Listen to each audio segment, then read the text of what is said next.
할렐루야. 네, 오늘도 청년부 예배를 드리게 해주신 하나님의 무한한 사랑과 은혜에 감사드리며 이번 주 한 주도 더욱더 말씀 안에서 하나님의 은혜와 사랑 안에서 살아갈 줄 믿는 그 믿음 가운데 강하고 담대하게 살아가는 우리 다니엘 청년부 되길 소망합니다.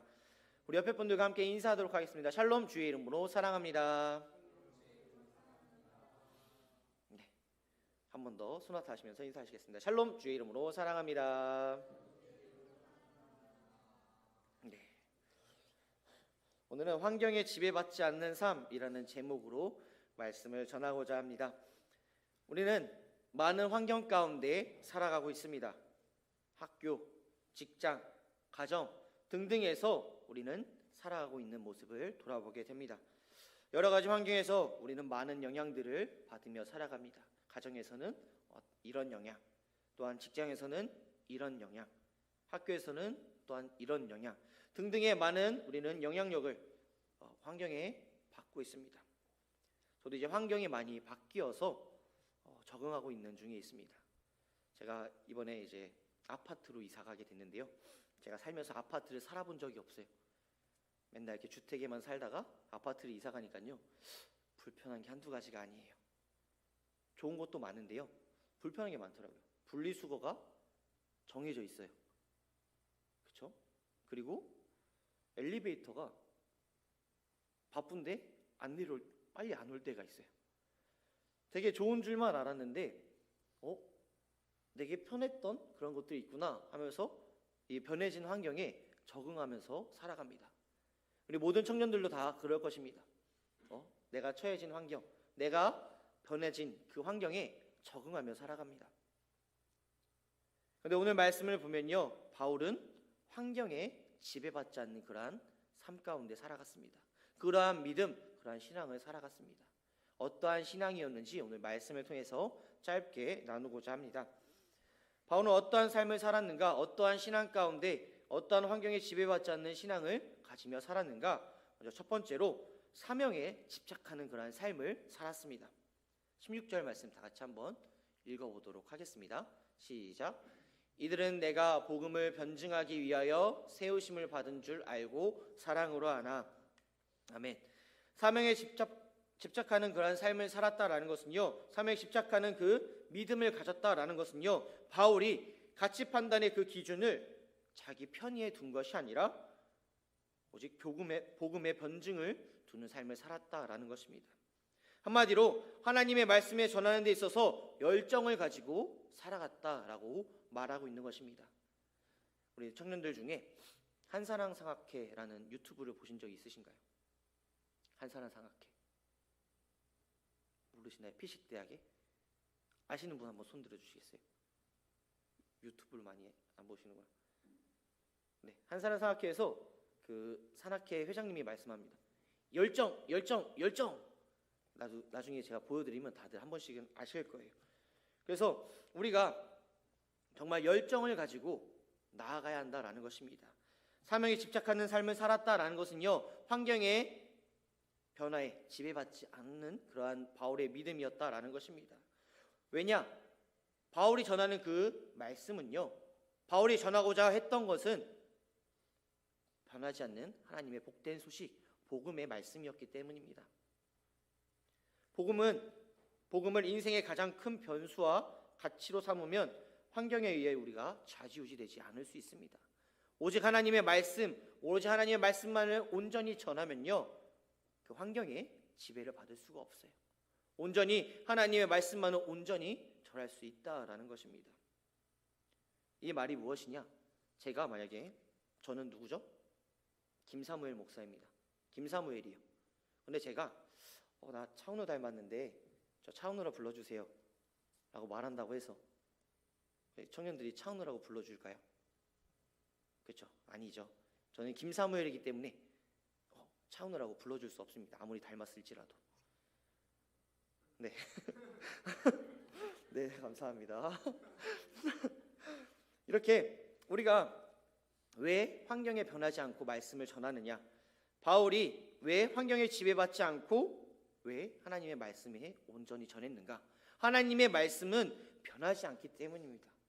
세상의 말은요, 아다르고 어다르고 사람을 거쳐서 전하면 변할 수밖에 없습니다.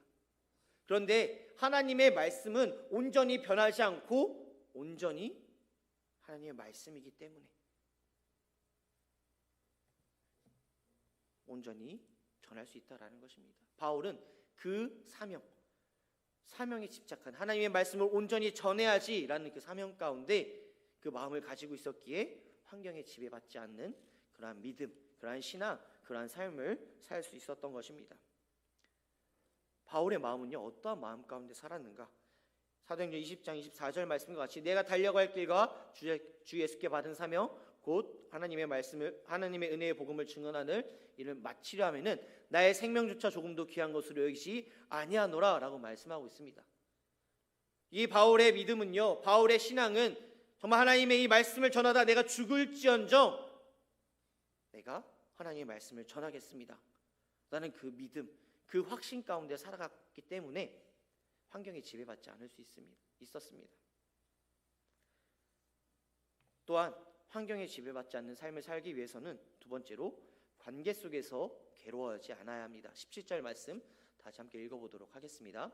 시작. 그들은 나의 매임에 괴로움을 더하게 할 줄로 생각하여 순수하지 못하게 다툼으로 그리스도를 전파하느니라. 아멘. 네, 이 다툼은요, 방적공, 털실직공이라는 의미로 일 자체에는 전혀 관심이 없고 오로지 품에만 관심이 있는 자를 지칭하는 말입니다. 전체적인 그 뉘앙스를 보면요, 바울은 불순한 동기를 가진 자와 그런 자들이 관계에도 불구하고 전혀 괴로워하지 않고 있었는데 이것은 바울의 복음에 대한 순수함이 있었기 때문이었습니다. 왜 그러냐? 왜 바울은 관계 속에서 괴로워하지 않는가? 우리는요, 사람과 사람 사이의 관계를 너무나도 중요시 여깁니다. 저도 20살 때 제 학교 친구들과 두루두루 다 알고 지냅니다. 고등학교 때 평생 갈 것 같았던 그런 친구들도 있습니다. 초등학교, 중학교 등등의 많은 내 지인들, 저와의 많은 관계를 맺으며 지냈던 사람들, 여러 사람들이 있습니다. 평생 갈 것 같은 사람들, 지금 연락하지 않는 사람들도 너무나도 많이 있습니다. 그때는 평생 우리 알고 지내자 하면서 지금 연락조차도 하지 않는, 연락처조차도 없는 그런 사람들이 너무나도 많이 있습니다. 왜 관계 속에서 괴로워하지 않았을까요? 바울은 그 마음 가운데 예수님과 함께하는 그 마음이 있었기 때문입니다. 우리가 왜 관계 속에서 힘들어하나요? 왜 관계 속에서 괴로움을 얻나요? 이 사람이 날 싫어하면 어떡하지? 이 사람과 멀어지면 난 외로워질 거야 라는 그런 마음이 크기 때문입니다. 하지만요, 우리가 관계 속에서 괴로워하지 않는 것은요, 하나님께서 나와 함께 하신다는 그 사실을 우리가 잊지 않을 때 우리는 외롭지 않고 그 관계 속에서 잘 이끌어 나갈 수 있는 것입니다. 또한 관계 속에서 괴로워하지 않는 이유는요, 바울을 박해하는 사람들, 싫어하는 사람들도 너무나도 많이 있었어요. 불순한 동기를 가지면서 바울에게 다가오는 사람들도 많이 있었다라고 말하고 있습니다. 한마디로 원수와 같은 사람들. 하지만 바울은 그들 또한 그들과의 관계에서 두려워하지 않았습니다. 왜냐? 하나님께서는 원수까지도 사랑하라라고 말씀하셨기 때문입니다.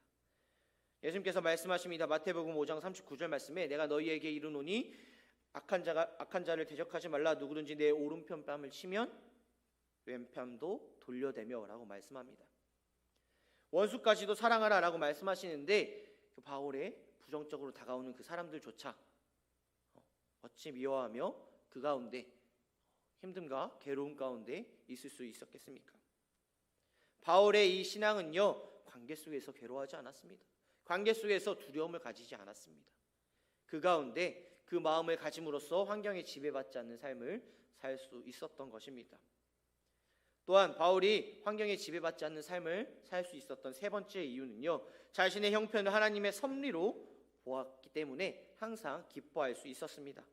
18절 말씀 다 같이 함께 읽어보도록 하겠습니다. 시작. 그러면 무엇이냐? 거칠애로 하나 참으로 하나 무슨 방도로 하든지 전파되는 것은 그리스도니 이로써 나는 기뻐하고 또한 기뻐하리라. 아멘. 바울은요, 환경을 판단하는 그 기준을 자기의 생각이 아니라 그것을 통해 하나님의 뜻을 이루실 하나님의 섭리에 두고 있었던 것입니다.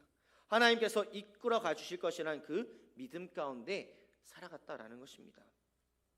내가 어떻든지 하나님께서 온전히 이끌어 가주시고 하나님께서 함께해 주실 것이라는 그 마음 가운데 강하고 담대하게 나아갔다라는 것입니다. 그렇기 때문에 어떤 형편 속에서도 바울은요, 하나님께서 모든 일을 협력하여 선을 이루실 것이라는 그 기대를 가지며 나아갔습니다. 우리 또한 그렇게 나아가야 합니다. 우리의 생각이 아니라 하나님의 뜻 가운데 하나님께서 온전히 뜻을 이루어 가실 것이라는 그 믿음 가지고 살아가야 한다라는 것입니다. 환경 속에 우리는 살아가지만 그 환경에 적응하는 것도 너무 중요하지만 그 환경 속에서 하나님을 붙잡고 살아가는 우리의 삶이 되어야 합니다. 온전히 하나님께서 이루어 가실 것이라는 그러한 믿음 가운데 온전히 주님께 맡겨드리는 믿음의 삶이 되어야 합니다. 베드로전서 5장 7절 말씀, 너희 염려를 다 주께 맡기라 라고 말씀하고 있고, 잠언 16장 3절 말씀, 너희 행사를 여호와께 맡기라, 그리하면 내가 경영하는 모든 것이 이루어지리라 라고 말씀하고 계십니다. 우리가 하나님께 맡기며 나아갈 때 하나님께서는 평안과 이루어가 주심을 함께 하신다라는 것입니다. 오늘 말씀을 짧게 전했습니다. 정리하려고 합니다. 우리는요, 이 환경에 지배받지 않는 삶을 살기 위해서 가장 중요한 것은요, 우리의 생각이 아니라 다른 사람의 생각이 아니라 온전히 주님의 뜻 가운데 온전히 주님의 말씀만을 붙잡고 살아가는 우리의 삶이 되어야 한다라는 것입니다. 어떠한 상황 가운데서도 어떠한 시련과 어려움 가운데서도 나와 함께 하시는 이 하나님이 우리를 지켜주시고 우리를 이끌어가 주실 것이라는 그 믿음과 담대함으로 살아가는 우리의 삶이 되어야 합니다. 다시 한번 말씀드립니다. 바울이 환경에 지배받지 않는 삶을 살았던 것은요, 하나님의 말씀을 온전히 전하는 그 열정을 가지고 나아갔으며, 또한 다른 사람과의 이 관계 속에서 나와 함께 하신 하나님을 믿고 의지하며 나아갔기 때문에 괴로워하지 않았고, 또한 우리의 형편을, 우리의 모든 일들을 하나님께서 이끌어가 주신다는 그 믿음 가지고, 그 확신 가지고 살아갔기에 바울은 환경에 지배받지 않는 삶을 살 수 있었습니다. 우리 또한 바울의 이 믿음과 같이 온전히 주님의 말씀만을 붙잡고 주님을 의지하며 살아가는 우리의 믿음의 삶이 되길 소망합니다.